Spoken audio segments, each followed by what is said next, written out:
Jacinta is nothing but a political tool, a vigilante and a tribalistic-minded person with no vision for the citizens.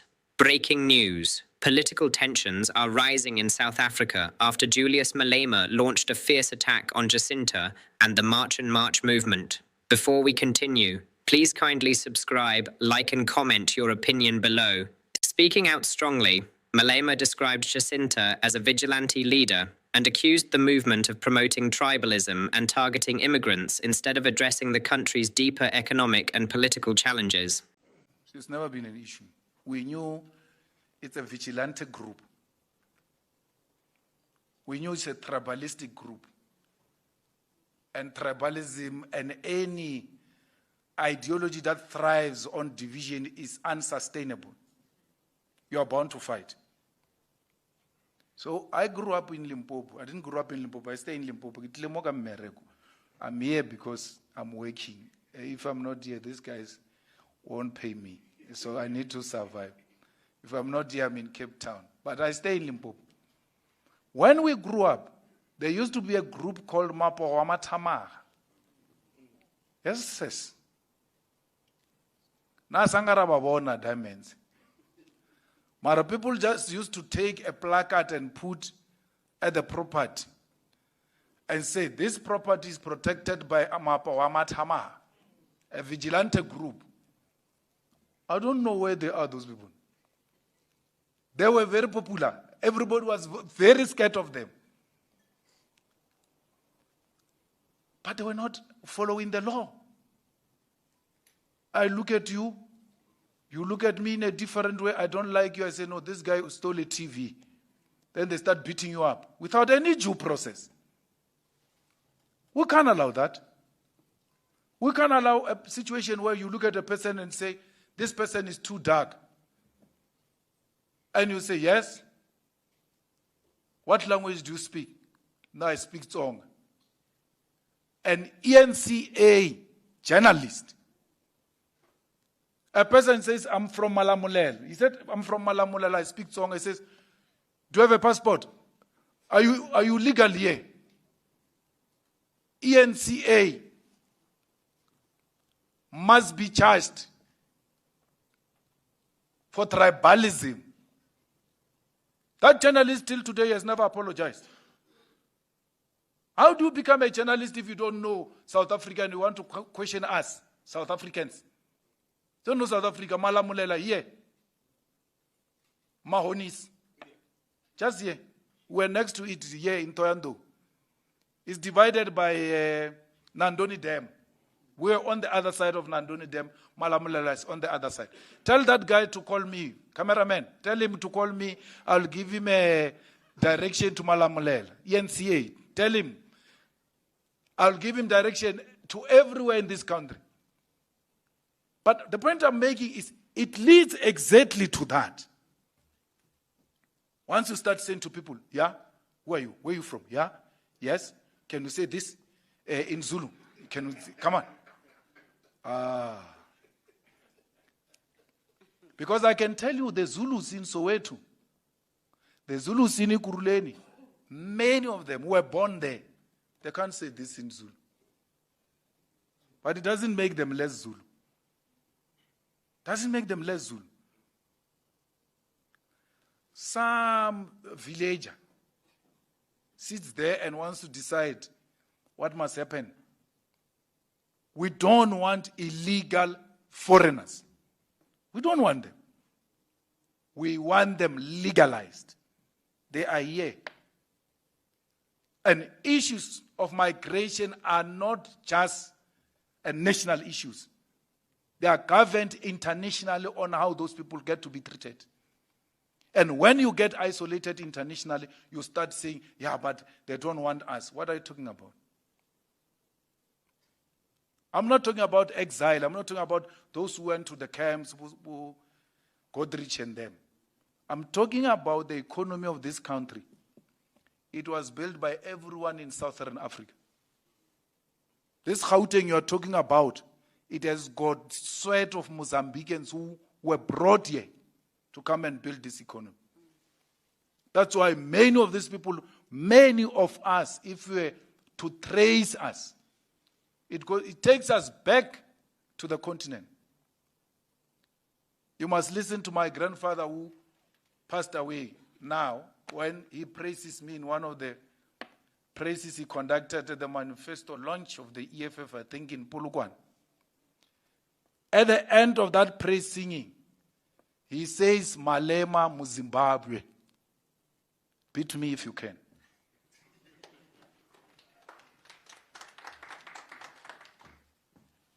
His remarks have sparked intense debate, with supporters defending the anti-immigration campaign as a response to crime and illegal immigration, while critics argue that such protests risk fueling division and hostility. As emotions continue to rise, many South Africans are asking one big question: will this war of words unite the nation or deepen the country's divisions? The political battle is far from over, and all eyes are now on how Jacinta and the March and March movement will respond to Malema's explosive comments. Stay tuned for the latest updates, and don't forget to like, subscribe, and turn on notifications so you never miss any breaking news.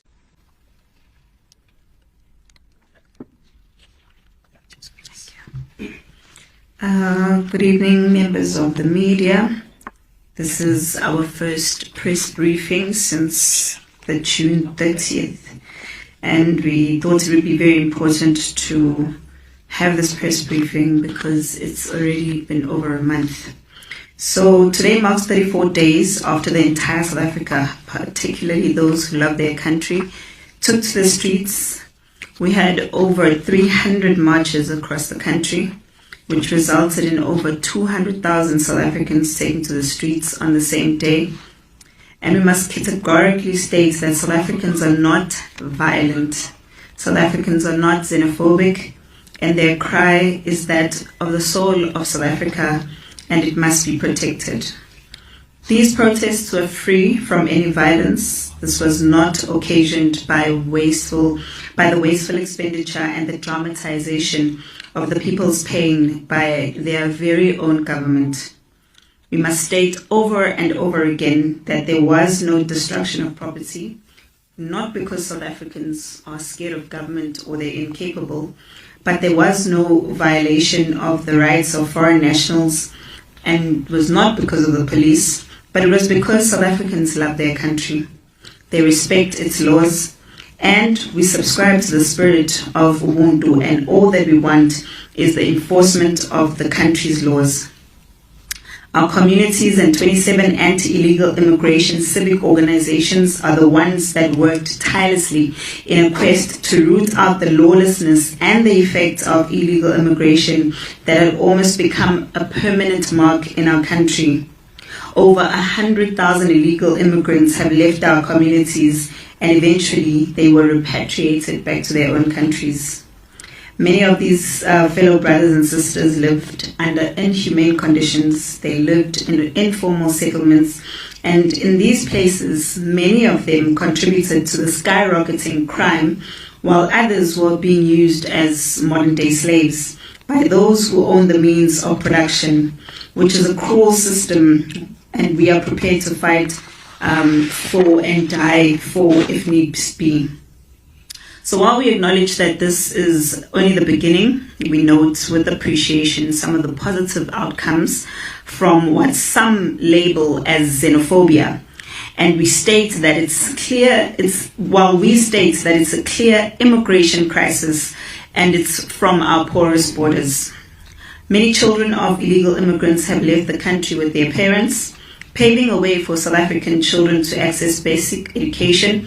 At the end of last year, we were flooded with cries from concerned parents whose children had no place in school, leading us to demonstrate outside Addington Primary School. Thousands of immigrants who abused our healthcare facilities have also left the country, saving government millions in expenditure for medication, surgeries, clinics, and hospital admissions, and therefore many South African lives have been saved. Many South Africans, for the first time in a long time, actually managed to get access to healthcare that they deserve, therefore allowing our healthcare workers to work under a far more conducive environment that affords them an opportunity to give attention to South African patients. We've also seen a significant reduction in crime, particularly in areas such as the Durban Central District, because they've issued out the statistics already, where it was stated that the crime has reduced by over 28%, a confirmation that irregular migration has a serious impact on crime.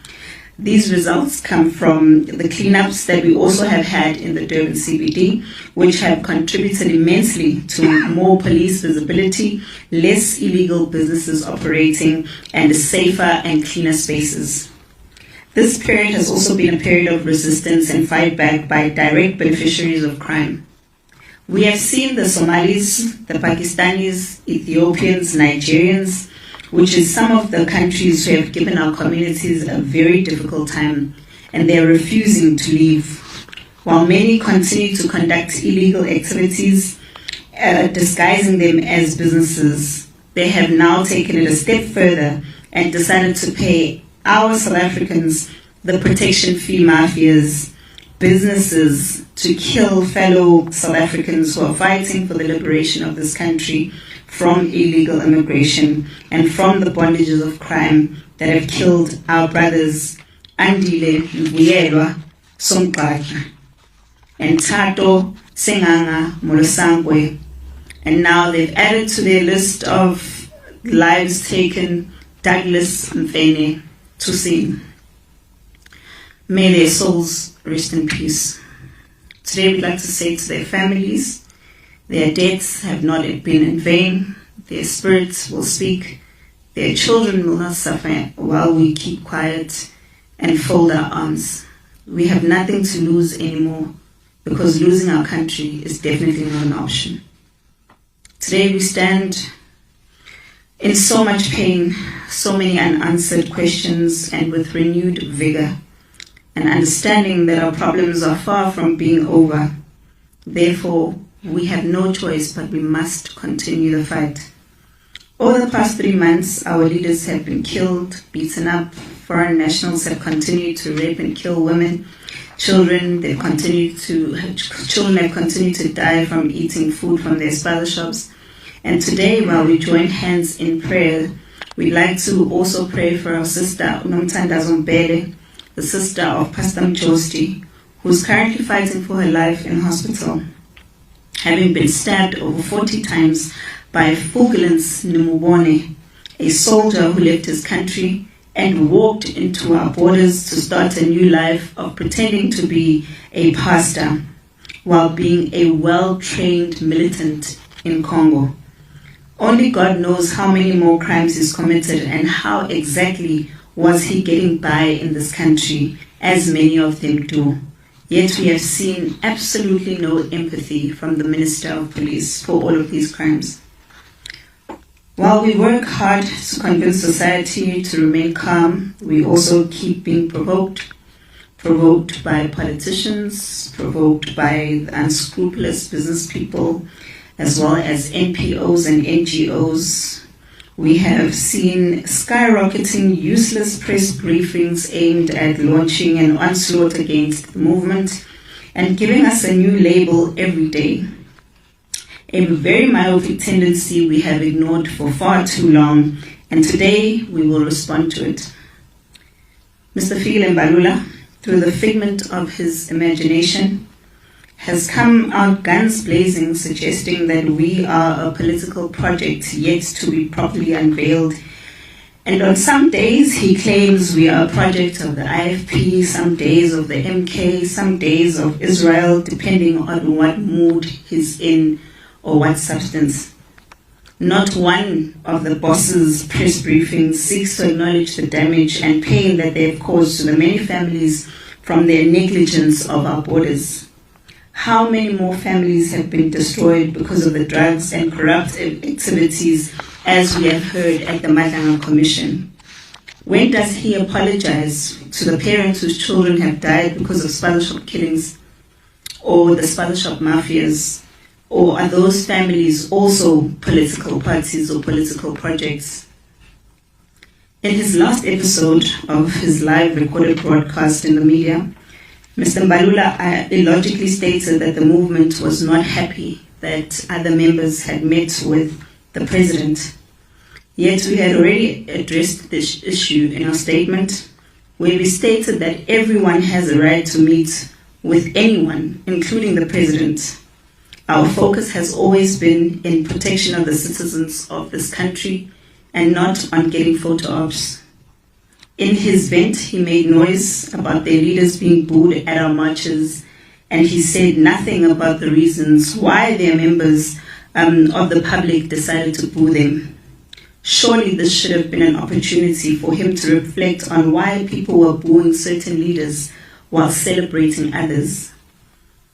That is not boos that are funded, but they are an expression of deep pain and dissatisfaction. So rather than looking for excuses or someone to blame, maybe it's an opportunity for him to do some self-introspection. South Africans have been crying out for help, longing for a minister who cares about the people of this country.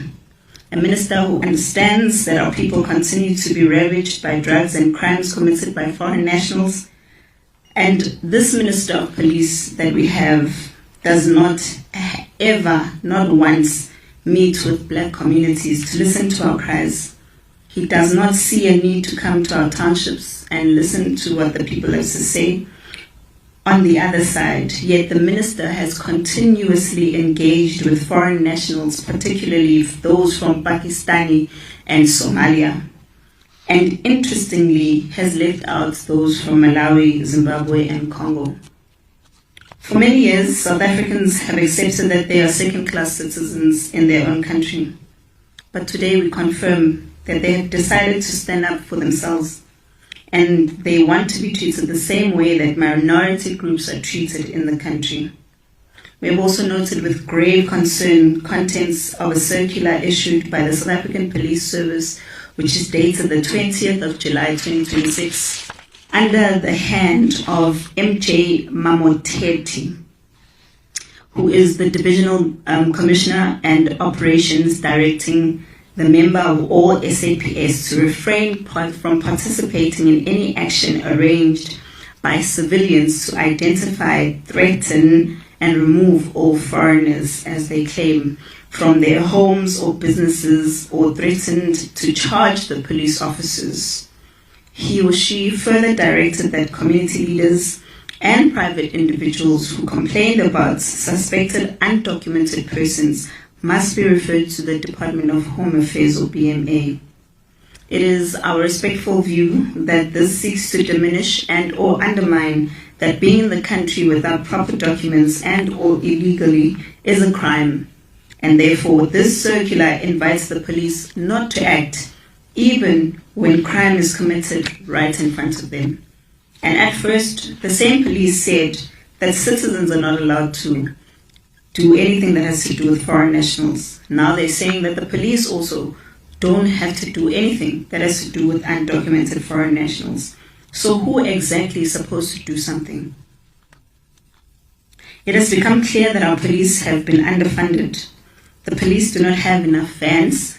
They do not have enough holding cells, nor do they have enough guns. Do they have enough food? Do they have enough staff? And even enough food to feed the illegal immigrants when they are apprehended. These challenges make it difficult for the hard men and women working in blue who are actually doing their job to protect South African citizens. And as a result, many illegal immigrants who commit crime in our society or are found to be illegal in the country are released back to the unsuspecting public that continue to suffer at the hand of these criminals. So we call upon government to take a bold decision and increase the budget which is allocated to the police. We call upon government to ensure that there is an urgent realignment between the police, Home Affairs and BMA in order to address the current challenges. And if it requires for the amendment of laws, then it needs to be done so urgently. So while we talk about the amendment of our laws, we call upon government to either put up a proper border wall or properly fence our border as a matter of urgency. It's not just about illegal people coming into the country, but also the illegal goods who possess far more danger to our lives than we can ever imagine. Otherwise, we will remain in the streets until we no longer feel unsafe in our own country. Some of the positive is also gradually we are seeing large numbers of foreign nationals leaving our rural areas and townships, opening spaces for our people to run and control the township economy, which had been taken away from them. We have been working tirelessly behind closed doors, engaging with banks, businesses, business chambers, government, traditional leaders, religious sector, and communities to ensure that we re-establish a viable economy owned by Black and marginalized people in our country. In the next 2 months, we will announce a massive partnership led by communities aimed at creating a voice for the voiceless in South Africa who want to run successful businesses. We have had successful engagements which are currently ongoing with role players within the delivery industry. The industry offers opportunities to about 10,000 young people who are currently looking for jobs in that sector. And we are working with all role players in a quest to ensure that this industry is reserved only for South Africans, because I can assure you there are no jobs that South Africans do not want to do. The movement is also not born out of hate or seeking a political spot in government, but it is a machinery in the hands of South Africans which should be utilized forever. The movement has done a careful study of the problems facing the South African people, Black people in particular.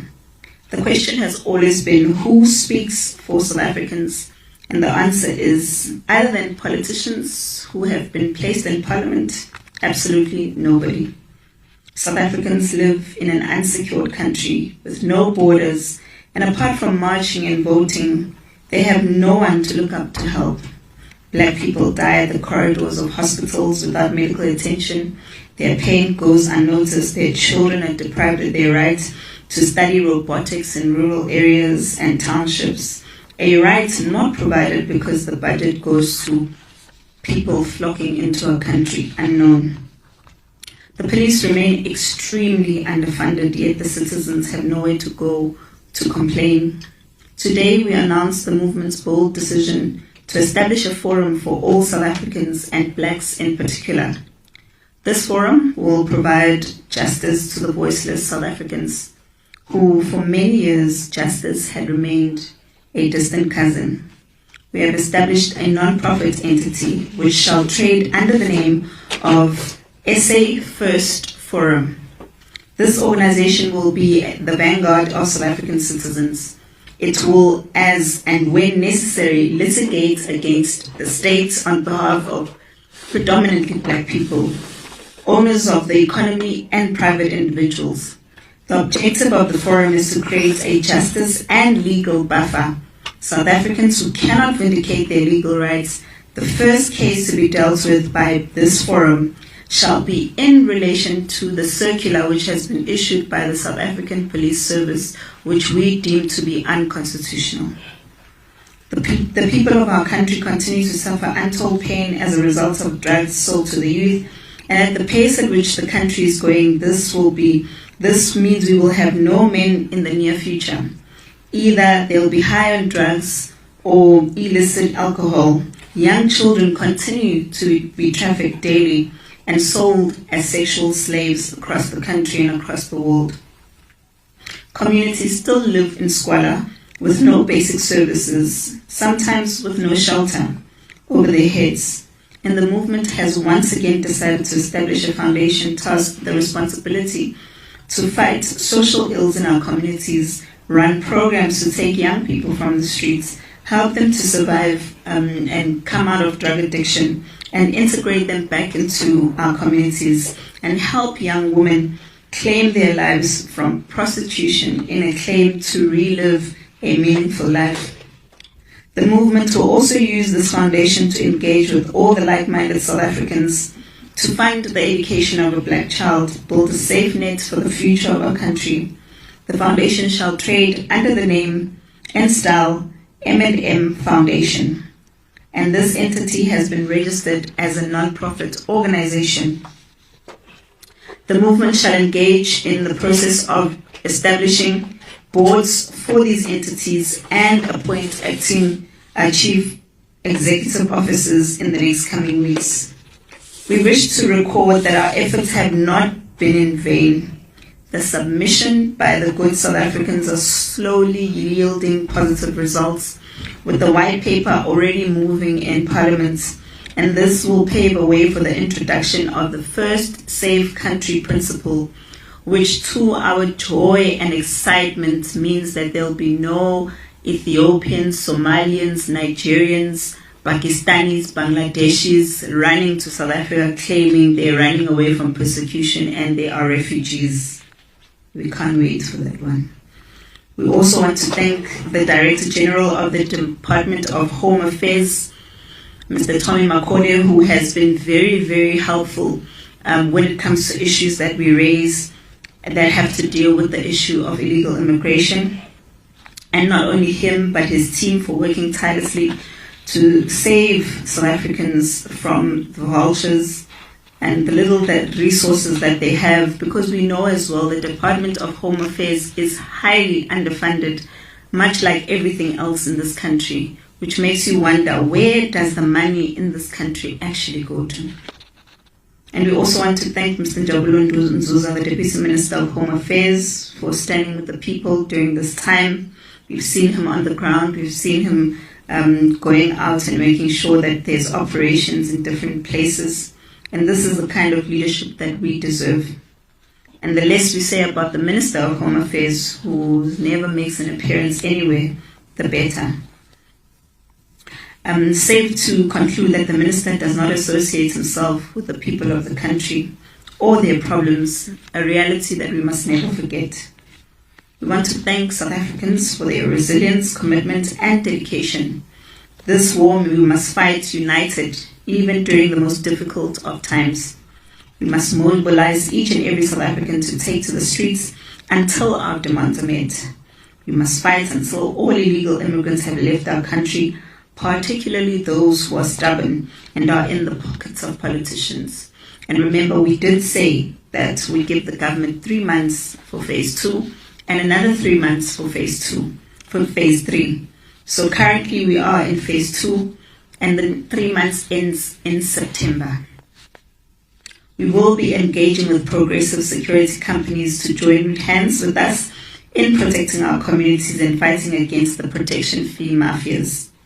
We further call on our SAPS to investigate all the security companies involved in these heinous acts, including Sarah.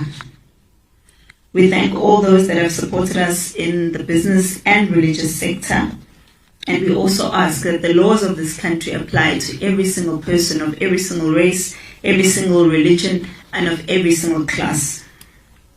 Lastly, we thank the citizens and movements that have worked with us for the 30th of June protest, and to those that continue to work with us to ensure that our Thursday marches, pickets, and operations continue to be a success and will continue to happen all across the country.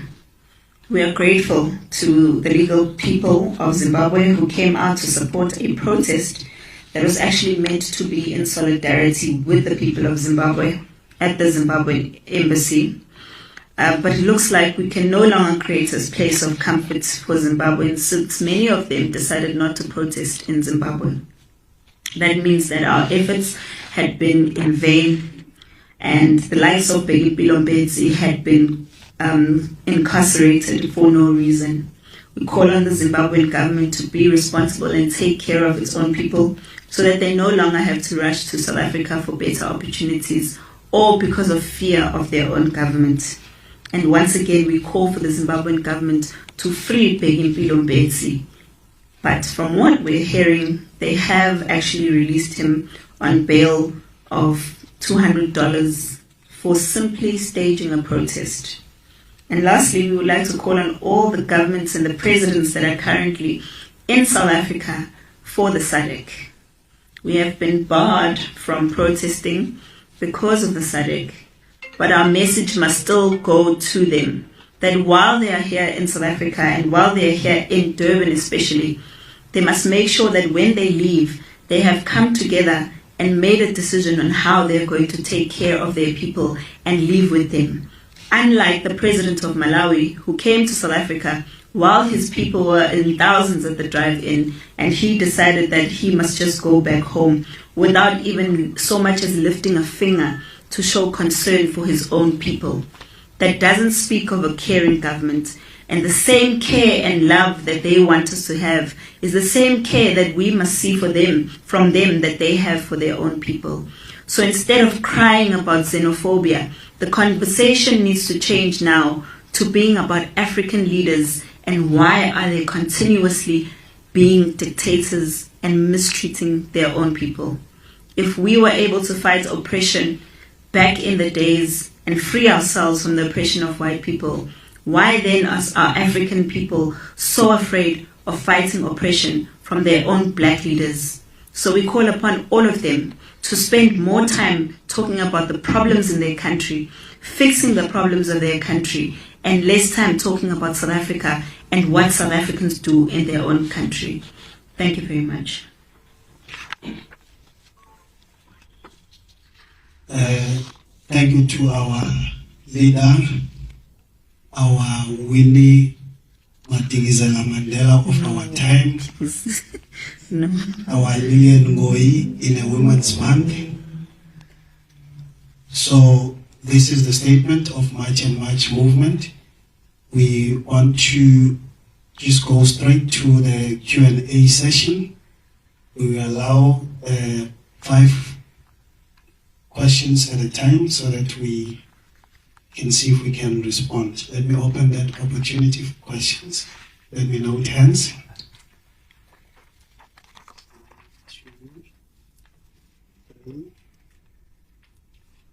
Okay, we've got 3 hands for now. SABC, you can start. Thank you, Jacinta. My question to you is, there has been a call for the movement to become a political party, and although you have said numerous times that you want to focus on growing the party, do you foresee in the near future that could be a possibility?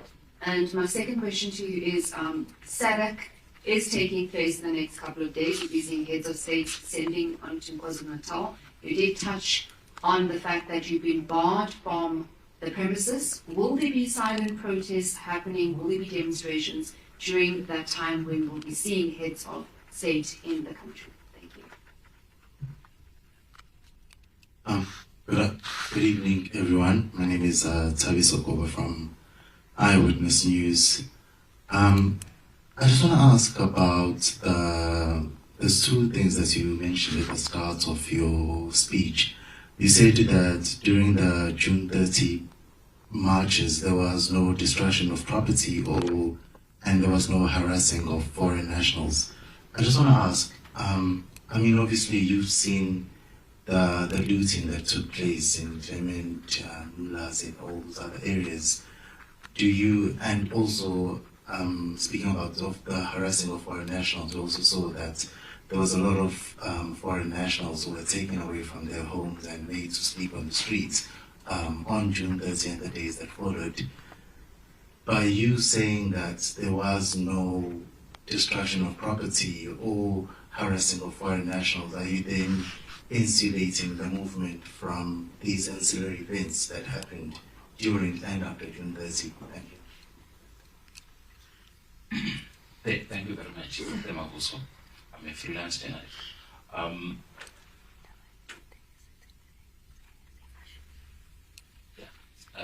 There are 2 questions.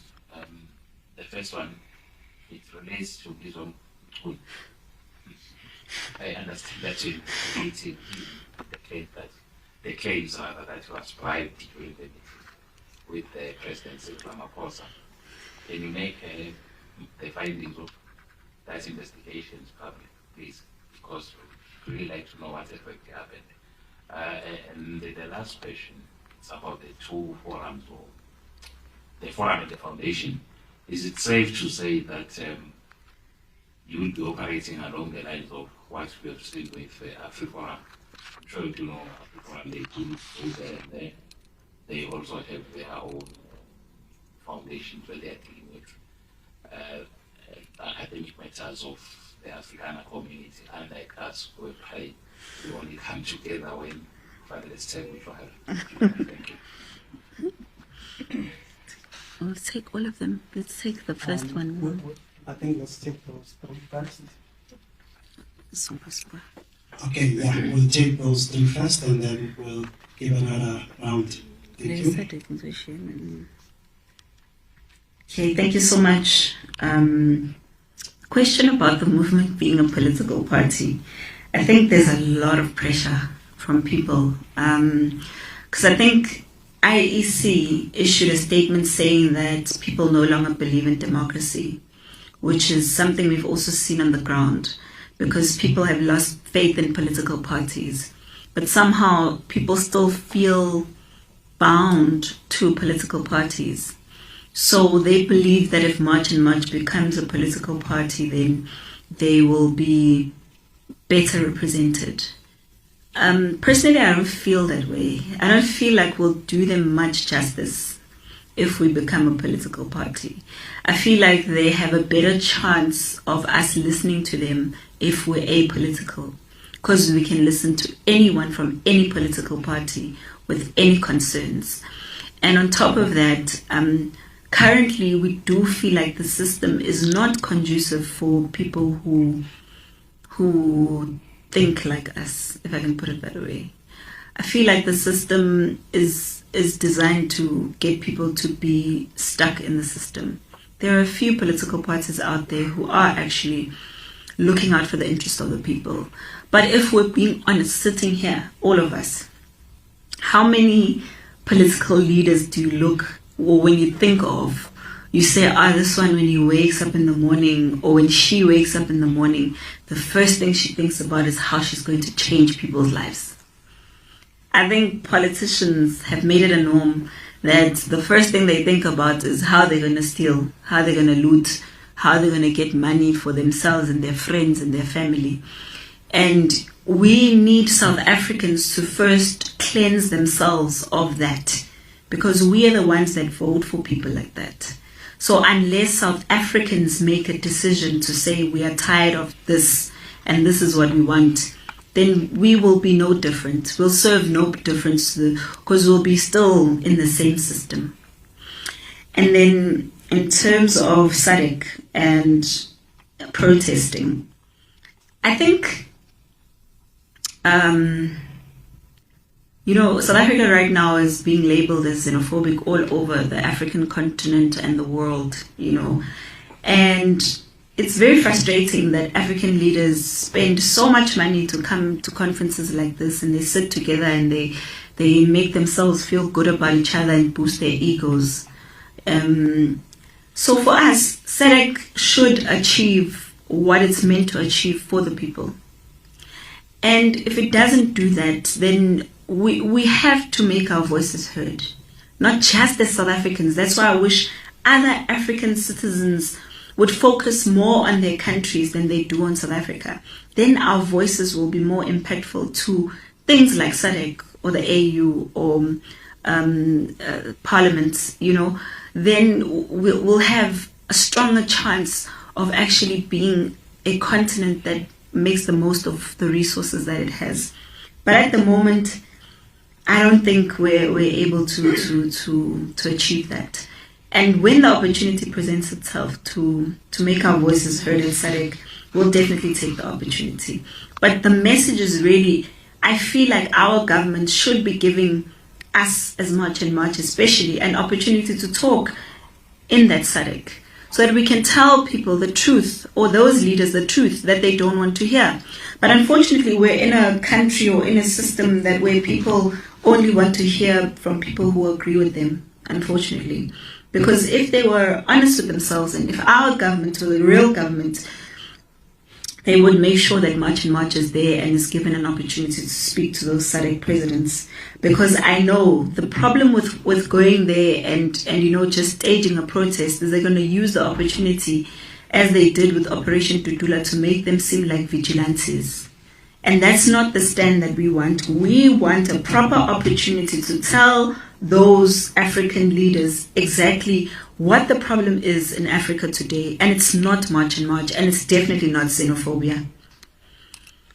You asked me about looting and harassment, and I just wanted to make it clear.